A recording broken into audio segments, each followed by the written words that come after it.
Hello everyone, welcome to Gyandeep classes. आज हम लोग स्टार्ट करने वाले हैं द्रोना बैच में लाइव प्रोसेस और इसका हम लोग सेकंड पार्ट स्टार्ट करने वाले हैं। इससे पहले फर्स्ट पार्ट में हम लोग न्यूट्रिशन इन अमीबा, फोटोसिंथेसिस, साथ ही साथ न्यूट्रिशन इन ह्यूमन हम देख चुके हैं, जिसमें डाइजेशन आपको बताया गया था।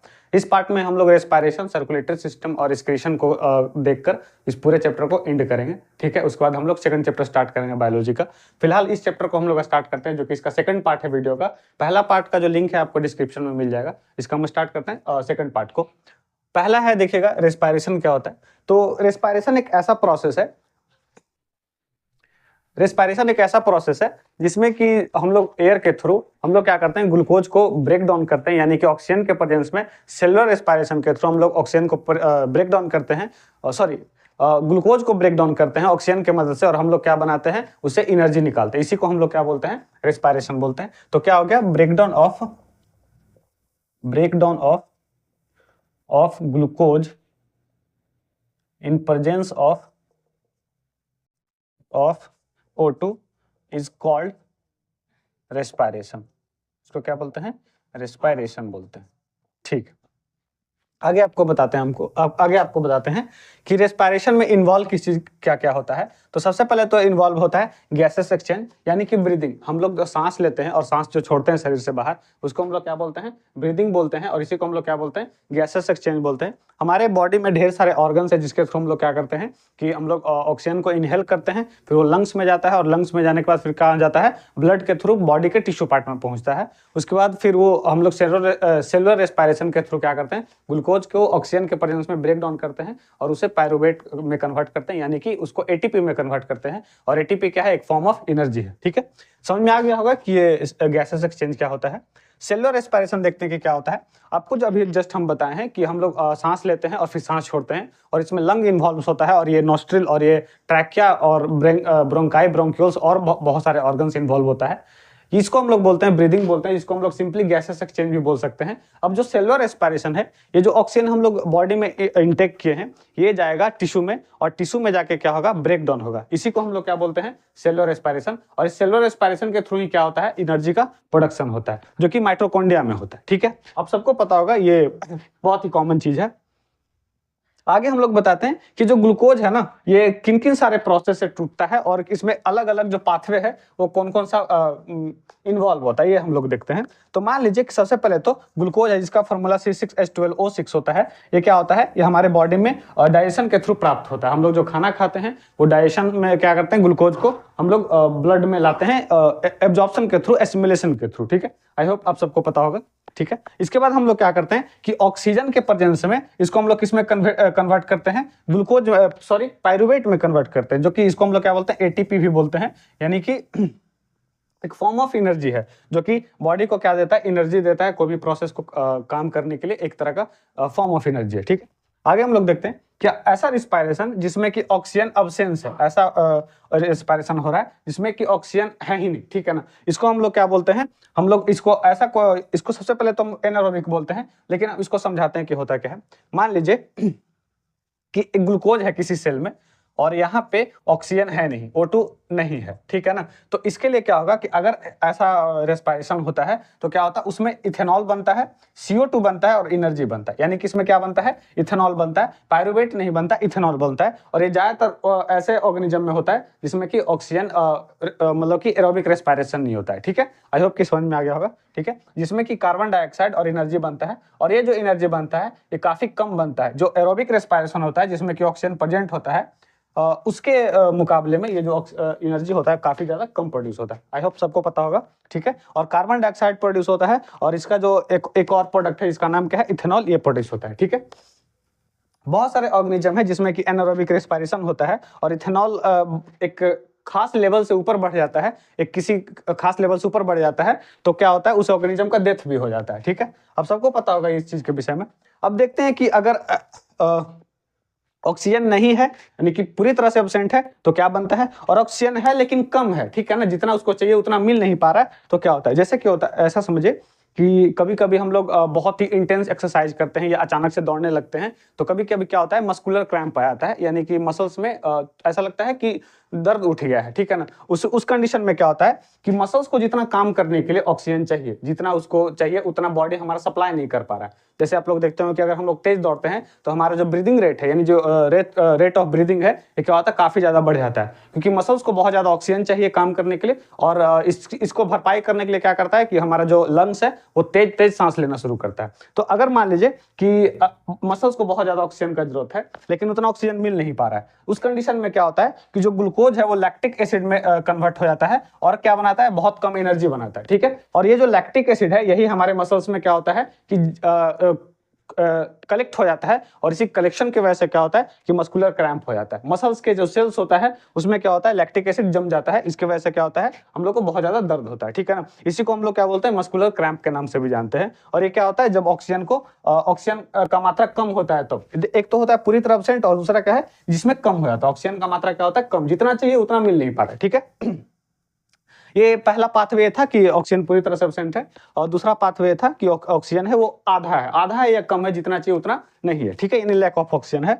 और तीसरा क्या है, प्रेजेंस ऑफ ऑक्सीजन। अगर ऑक्सीजन जितना चाहिए उतना है तो ये ग्लूकोज है वो किस चीज में कन्वर्ट होगा, इसको देखते हैं। अगर जितना ऑक्सीजन चाहिए उतना अगर है, मान लीजिए यहाँ पे हम ग्लूकोज लिख देते हैं, ग्लूकोज लिख देते हैं यहाँ पे, और जितना ऑक्सीजन चाहिए उतना है, तो ऐसे कंडीशन में क्या होता है कि कार्बन डाइऑक्साइड बनेगा, पानी बनेगा यानी वाटर बनेगा H2O, और क्या निकलेगा, एनर्जी निकलेगा। ये जो एनर्जी है इसको हम लोग क्या बोलते हैं, एरोबिक रेस्पिरेशन बोलते हैं। और इसमें जो एनर्जी निकलता है ये दोनों के मुकाबले काफी ज्यादा एनर्जी निकलता है, ठीक है। अच्छा मान लीजिए जिसमें क्या होता है कि इसमें 2 ATP निकलता है, और इसमें भी क्या निकलता है, लगभग 2 ATP निकलता है, और इसमें क्या होता है 38 ATP निकलता है। यानी कि ये जो एरोबिक रेस्पिरेशन है जिसमें कि ऑक्सीजन पूरी तरह से प्रेजेंट है, उसका जो एनर्जी है बाकी सबके मुकाबले काफी ज्यादा है, ठीक है। आई होप कि समझ में आ गया होगा, ठीक है।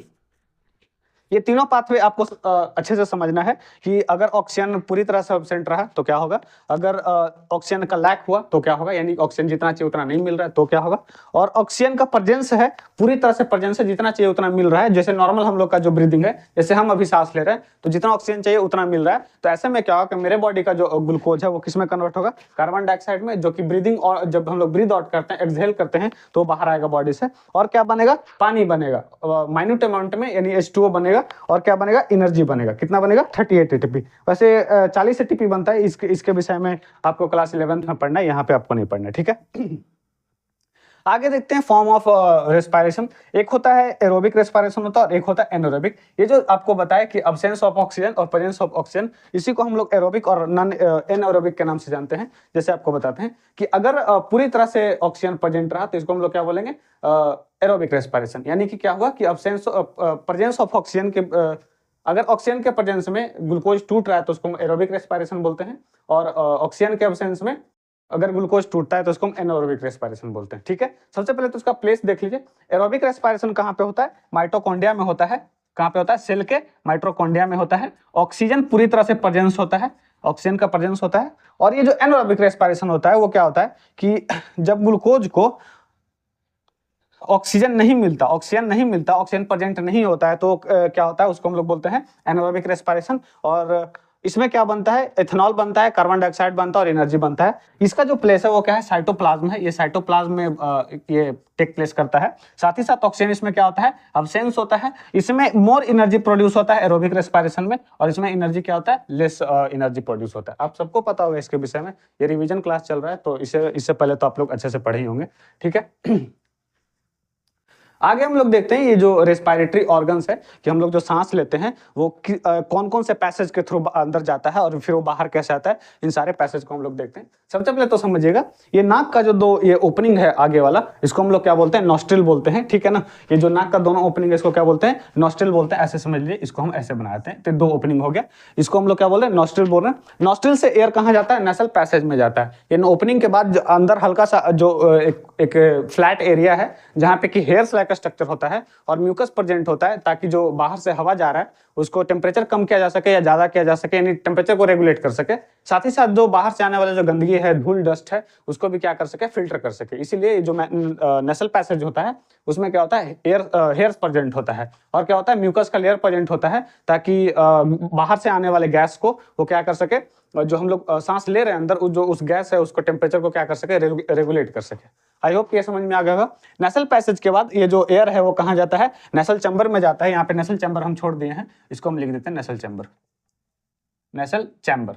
नेसल चैम्बर के बाद क्या होता है, ये जो गैस है वो कहाँ जाता है, फेर्निक्स में जाता है।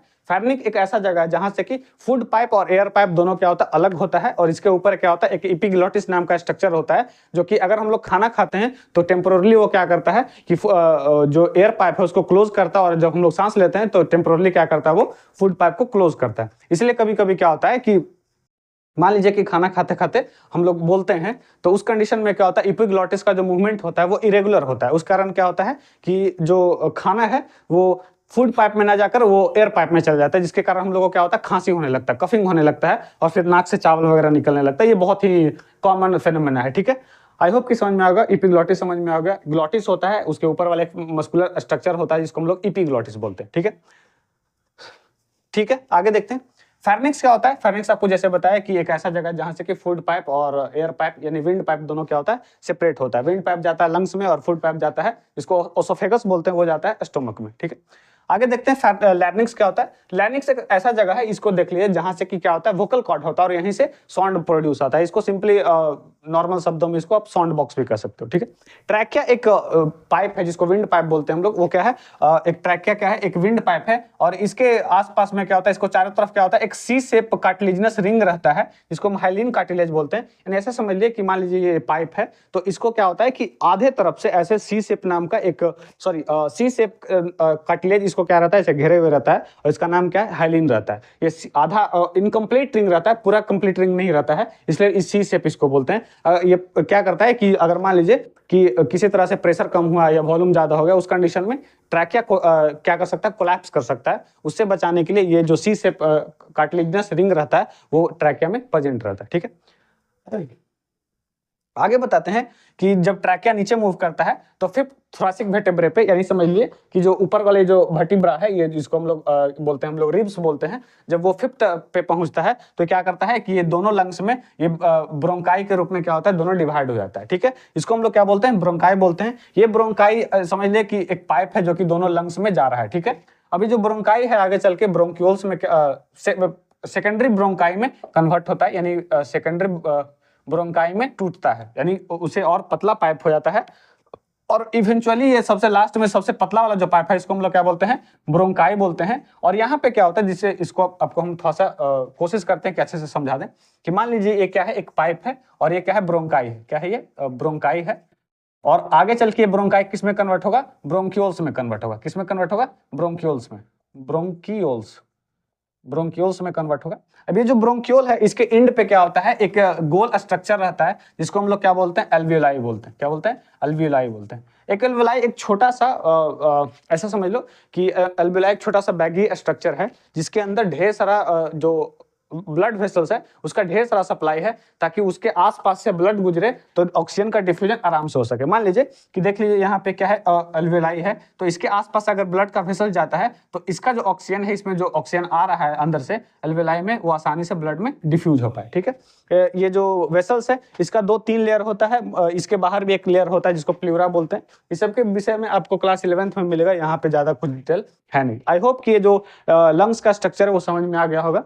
आपको फिर से एक बार बताते हैं, ये नॉस्ट्रल है जो बाहर का ओपनिंग है, इसके जस्ट अंदर वाला जो स्ट्रक्चर होता है इसको हम लोग नेसल पैसेज बोलते हैं। इसके अंदर नेसल चैम्बर होता है, उसके बाद फेर्निक्स होता है, फेर्निक्स के बाद लैरिंक्स होता है, फिर ट्रैकिया होता है, इसके बाहर सी शेप का एक रिंग होता है जो कि इनकम्प्लीट होता है, और इसका नाम क्या है, हाइलिन है। उसके बाद फिफ्थ थोरैसिक वर्टेब्रे पे ब्रोंकाई में टूटता है, आगे चल के ब्रोंकाई है जो सेकेंडरी ब्रोंकाई, टर्सरी ब्रोंकाई में टूटता है, और फिर उसके बाद टर्सरी ब्रोंकाई है ब्रोंक्यूल्स में टूटा, और फिर जाके ये ब्रोंक्यूल्स है वो इवेंचुअली क्या बनता है, ये बनता है एल्वियोलाई बनता है। और एल्वियोलाई में क्या होता है, गैसेस का एक्सचेंज होता है, यानी कि ऑक्सीजन का डिफ्यूजन होता है, और कार्बन डाइऑक्साइड जो बॉडी में प्रोड्यूसर है वो वापस लंग में आता है, और लंग से जो ऑक्सीजन है वो कहाँ जाता है, वापस बॉडी में जाता है, ठीक है। ये मोटा मोटी एक रिविजन है। आई होप कि ये जो लंग वाला स्ट्रक्चर है ये समझ में आ गया होगा। ये लंग वाला स्ट्रक्चर को हम इरेज कर देते हैं ताकि इनहेलेशन और एक्सहेलेशन आपको अच्छे से समझा पाए, ठीक है।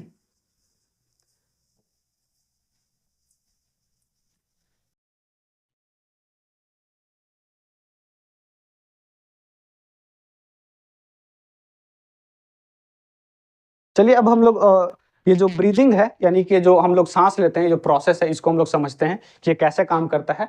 ऐसे बताते हैं आपको कि हम लोग जो सांस लेते हैं और सांस छोड़ते हैं उसमें दो प्रोसेस है, एक इनहेलेशन है और दूसरा क्या है, एक्सहेलेशन है। यानी कि हम लोग जब सांस लेते हैं तो उसको क्या बोलते हैं, इनहेल बोलते हैं, सांस को अंदर लेते हैं, और एक्सहेलेशन में क्या होता है, जब हम सांस को बाहर छोड़ते हैं। सिंपल सा बात है। अब इसको समझाते हैं आपको अच्छे से डिटेल में, ताकि आपको क्लियरली समझ में आ जाए। ये जो टॉपिक है काफी ज्यादा कंफ्यूजिंग है। इसमें वॉल्यूम और प्रेशर के कारण क्या होता है, बहुत सारे बच्चों को समझ में नहीं आता है कि क्या घट रहा है क्या बढ़ रहा है। इसको आपको अच्छे से समझाते हैं। मान लीजिए कि ये लंग्स है, अभी ये क्या है, नॉर्मल कंडीशन में है। ये जो ये बक्सा आपको लिए है, ये क्या है, एक तरह का लंग्स है, ठीक है। मान लीजिए अभी ये नॉर्मल कंडीशन में, तो अभी क्या होगा कि ना तो हम सांस अंदर ले रहे हैं ना तो हम सांस छोड़ रहे हैं, ठीक है। अब ऐसा करते हैं कि इसको देखिएगा, अगर हम मान लीजिए इसको हम क्या करें, इसका जो जितना स्पेस है इसके अंदर का, इसको हम लोग क्या मान रहे हैं, वॉल्यूम मान रहे हैं। आप वॉल्यूम को स्पेस भी कर सकते हो, ठीक है। तो ऐसा करते हैं हम कि जब हम प्रेशर बढ़ाएंगे, क्या कर रहे हैं, प्रेशर जब इंक्रीज करेंगे तो इसका वॉल्यूम क्या हो रहा है, डिक्रीज हो रहा है। क्या हो रहा है, डिक्रीज हो रहा है। तो इसके अंदर का जब स्पेस कम होगा तो इसके अंदर का जो ऑक्सीजन होगा क्या होगा, बाहर होगा। ऑक्सीजन बाहर नहीं होगा। अभी हम किस कंडीशन में होगा, ये कार्बन डाइऑक्साइड होगा। अभी जो फिलहाल जो मेरे लंग्स में अंदर है, जो बाहर निकलना चाहता है, वो ऑक्सीजन नहीं है, वो कार्बन डाइऑक्साइड है। बाहर जो है वो क्या है, ऑक्सीजन है, हम लोग उसको इनहेल करना चाहते हैं, ठीक है। हम ये बता रहे हैं आपको कि मान लीजिए ये जो बक्सा है, ये जो डब्बा है, वो क्या है, एक तरह का लंग्स है, ठीक है। हम क्या कर रहे हैं कि हम लोग इंटरकोस्टल मसल से, जो साइड साइड का जो मसल्स है और जो नीचे का जो डायफ्राम है, ठीक है, ये जो नीचे ऐसे सी शेप का, डोम शेप का डायफ्राम होता है, इसको हम लोग क्या बोलते हैं, मसल्स होता है, उसको क्या बोलते हैं, डायफ्राम बोलते हैं। हम इंटरकोस्टल मसल्स की मदद से, और ये डायफ्राम है उसके मदद से हम लोग क्या कर रहे हैं कि इस बक्से को ऐसे प्रेशर दे रहे हैं। क्या कर रहे हैं, प्रेशर दे रहे हैं। तो जब प्रेशर देंगे तो इसका वॉल्यूम क्या होगा, डिक्रीज होगा। मान लीजिए कि जब इसको हम ऐसे चापेंगे तो इसके अंदर का स्पेस क्या हो रहा है, कम हो रहा है। तो जब कम हो रहा है तो इसके अंदर का जो कार्बन डाइऑक्साइड है वो क्या होगा, बाहर होगा। तो एक चीज समझिएगा, प्रेशर देंगे यानी प्रेशर बढ़ाएंगे तो वॉल्यूम क्या होगा, डिक्रीज होगा। अगर आप आइडियल गैस इक्वेशन पढ़े होंगे, जो कि क्लास 10th में आई थिंक नहीं है तो नहीं पढ़े होंगे, माफ कीजिएगा, तो हम ये बता रहे हैं कि उसमें क्या होता है, जो प्रेशर होता है वो वॉल्यूम के इन्वर्सली प्रोपोर्शनल होता है। तो हम ये बोल रहे हैं कि अगर प्रेशर बढ़ाएंगे तो इसके अंदर का जो वॉल्यूम है वो क्या होगा, घटेगा। इस कंडीशन में क्या होगा, अंदर का जो एयर है वो क्या आएगा, बाहर आएगा। इसको हम लोग क्या बोल रहे हैं, एक्सेलेशन बोल रहे हैं। तो ऐसे आप समझिएगा कि मान लीजिए एक्सेलेशन, इसको हम यहाँ पे लिख रहे हैं एक्सेलेशन। तो अगर प्रेशर बढ़ेगा तो वॉल्यूम घटेगा। क्या होगा, वॉल्यूम घटेगा। प्रेशर ऐसे चापेंगे तो प्रेशर बढ़ाएंगे तो वॉल्यूम घटेगा। वॉल्यूम घटेगा तो ऑक्सीजन है, यानी सॉरी कार्बन डाइऑक्साइड हो क्या होगा, आउट होगा, यानी बॉडी से बाहर होगा। इसको हम लोग क्या बोल रहे हैं, एक्सेलेशन बोल रहे हैं। आई होप कि समझ में आ गया होगा, ठीक है। और इस कंडीशन में क्या होता है कि जो डायफ्राम है वो क्या होता है, ऊपर आता है। क्या होता है, ऊपर आता है, ताकि लंग को चारों तरफ से, तीनों तरफ से क्या कर सके, उसको चाप के प्रेशर बढ़ा सके और वॉल्यूम कम कर सके। तो इस कंडीशन में क्या होता है, कार्बन डाइऑक्साइड बाहर आता है, ठीक है। अब दूसरा इनहेलेशन समझते हैं कि हम लोग क्या करते हैं। मान लीजिए कि अभी क्या है, ये जो लंग्स है वो क्या हुआ, ऐसे चपा हुआ था। अभी क्या कर रहे हैं, इसको छोड़ रहे हैं, यानी प्रेशर क्या कर रहे हैं, रिलीज कर रहे हैं। प्रेशर कम कर रहे हैं तो वॉल्यूम क्या हो रहा है, बढ़ रहा है। क्या हो रहा है, वॉल्यूम बढ़ रहा है। अगर प्रेशर कम करेंगे तो इसका स्पेस क्या हो रहा है, बढ़ रहा है। जब वॉल्यूम बढ़ेगा तो इसके अंदर एयर आ सकता है। तो इस कंडीशन को हम लोग क्या बोल रहे हैं, इनहेलेशन बोलते हैं। आई होप कि समझ में आएगा। तो इसको हम लिख देते हैं इनहेलेशन को, इनहेलेशन।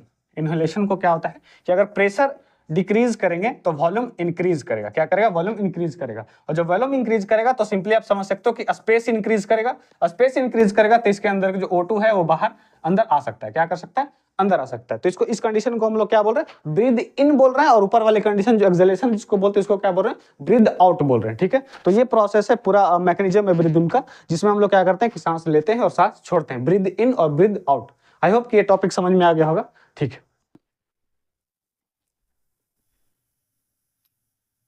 अब हम लोग देखते हैं exchange of gases between alveoli blood tissue, alveoli blood and tissue के बीच में देखते हैं कि जो हम लोग सांस जो ले रहे हैं वो ऑक्सीजन जो अंदर जा रहा है और जो कार्बन डाइऑक्साइड बाहर आ रहा है लंग से, उसका पैसेज क्या है, उस सबका रास्ता क्या है, वो कैसे जाता है अंदर और कैसे बाहर निकलता है, इसके विषय में हम लोग देखेंगे।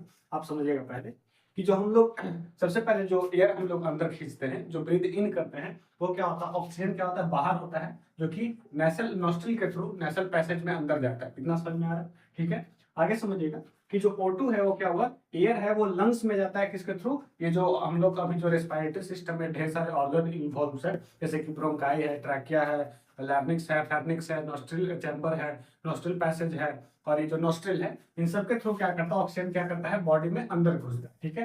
अब ऑक्सीजन क्या करेगा, यहाँ इस पैसेज के थ्रू कहाँ जाएगा, यहाँ आएगा, और लास्ट में कहाँ पे आएगा, ये एल्वेलाई में आएगा। कहाँ पे आएगा, एल्वेलाई में आएगा। इधर आपको हम एक क्लियर पिक्चर बनाते हैं, जहाँ पे एल्वेलाई को हम क्या करते हैं, ऐसे दर्शाते हैं। आपको आगे बताते हैं आपको कि अब जो ये जो अल्वेलाई है उससे क्या करेगा, जो ब्लड O2 है वो कहाँ मिक्स करेगा, ब्लड में मिक्स करेगा। मान लीजिए कि ये जो अल्वेलाई है यहाँ से क्या है, O2 इंटर किया। अब जो O2 है इसके आसपास में क्या होता है, ढेर सारा नर्व्स का वेसल्स रहता है। क्या रहता है, नर्व्स का वेसल्स रहता है, यानी कि ब्लड का बहुत छोटा छोटा कैपिलरीज रहता है जहाँ पे आसपास में इसके ब्लड का सप्लाई रहता है। आगे आपको बताते हैं डिफ्यूजन के थ्रू क्या करता है, ऑक्सीजन क्या करता है, अंदर जाता है और आरबीसी जो सेल होता है ब्लड का, उसमें एक पिगमेंट प्रेजेंट होता है जिसको हम लोग क्या बोलते हैं, एचबी बोलते हैं, यानी हीमोग्लोबिन बोलते हैं। इसमें हीम और ग्लोबिन का एक पार्ट होता है जहाँ पे क्या करता है, ऑक्सीजन जाके उसके साथ बाइंड करता है, यानी कि ऑक्सीजन है वो कहाँ जाएगा, हीमोग्लोबिन के साथ जाके कंबाइन होगा और कंबाइन होने के बाद क्या करेगा, वो आगे आगे क्या करेगा, ट्रेवल करेगा। आगे आपको बताते हैं कि अब ऑक्सीजन कहाँ पे आ चुका है, हीमोग्लोबिन में आ चुका है।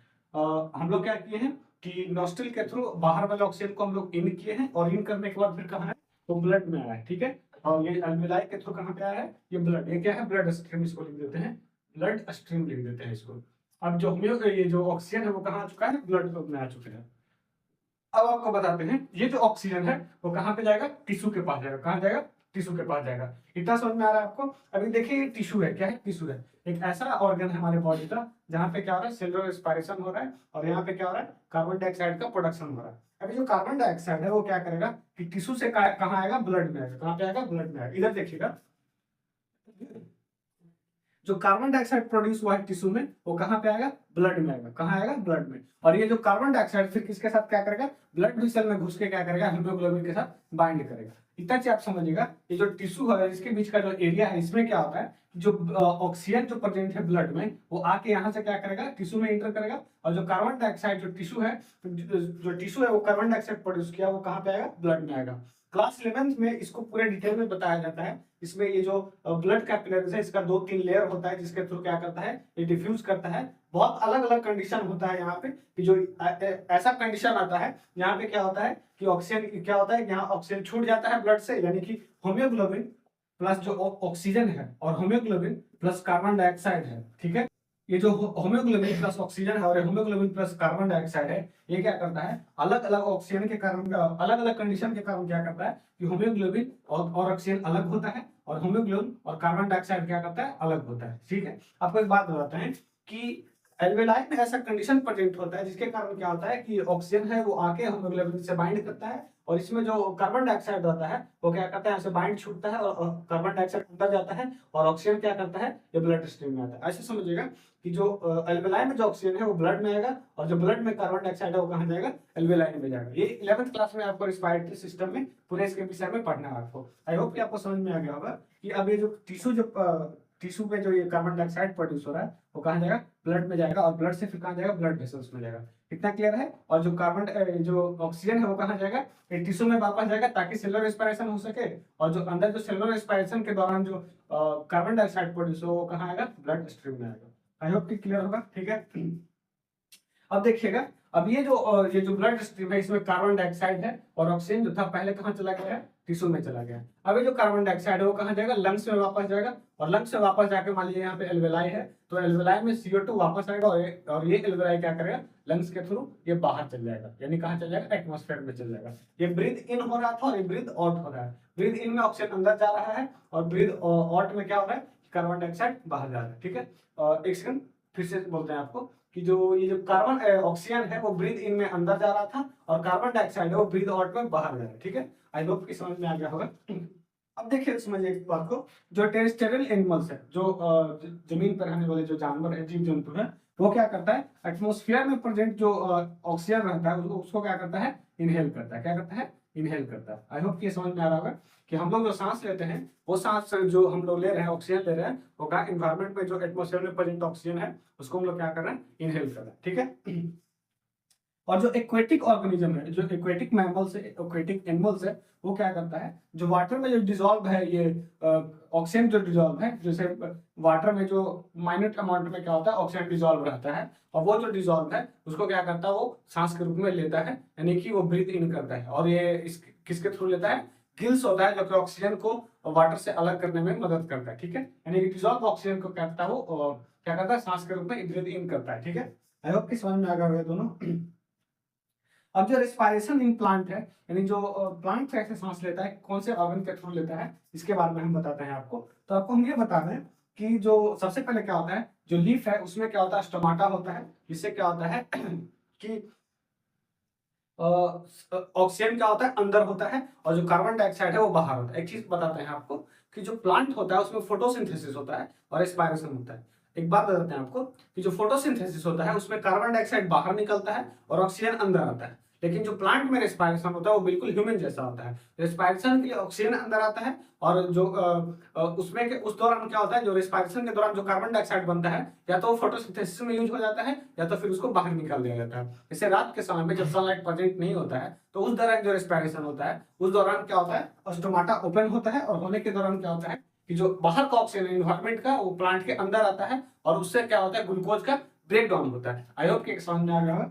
साथ ही साथ जो रूट्स होता है, सॉरी जो स्टेम होता है, उसमें क्या होता है, एक लेंस शेप का ऐसे सेल खुला होता है, जिसको हम लोग क्या बोलते हैं, लेंटी सेल बोलते हैं। और लेंटी सेल के थ्रू क्या होता है, जो स्टेम होता है उसमें क्या होता है, ऑक्सीजन अंदर आता है रेस्पिरेशन के लिए। ठीक है, ये लेंटी सेल है जो कि प्लांट में मिलता है। आई होप कि समझ में आ गया होगा। अब रूट सरफेस देखते हैं। जो रूट का जो सरफेस होता है, जो प्लांट पे जो रूट्स ऐसे होता है, उस पर भी क्या होता है, कुछ कुछ ऐसे सेल्स होता है जो कि क्या करता है, ऑक्सीजन को अंदर खींचता है। ठीक है, उसको क्या करता है, ऑक्सीजन को एब्जॉर्ब करता है, और इसके थ्रू भी क्या होता है, ये सांस लेता है, रेस्पिरेशन करता है। आई होप कि ये पूरा समझ में आ गया होगा। ये पूरा के पूरा रेस्पिरेटरी सिस्टम है। कल आपको जो इसका पार्ट 3 आएगा उसमें आपको सर्कुलेटरी सिस्टम और साथ ही साथ एक्सक्रीटरी सिस्टम कंप्लीट कराया जाएगा, और कल ही दूसरा चैप्टर भी स्टार्ट कर दिया जाएगा ताकि आपका जल्दी से जल्दी बायोलॉजी खत्म हो। ये पूरा रेस्पिरेटरी क्या है, खत्म हो चुका है। आई होप कि समझ में आ गया। Thank you. चलिए।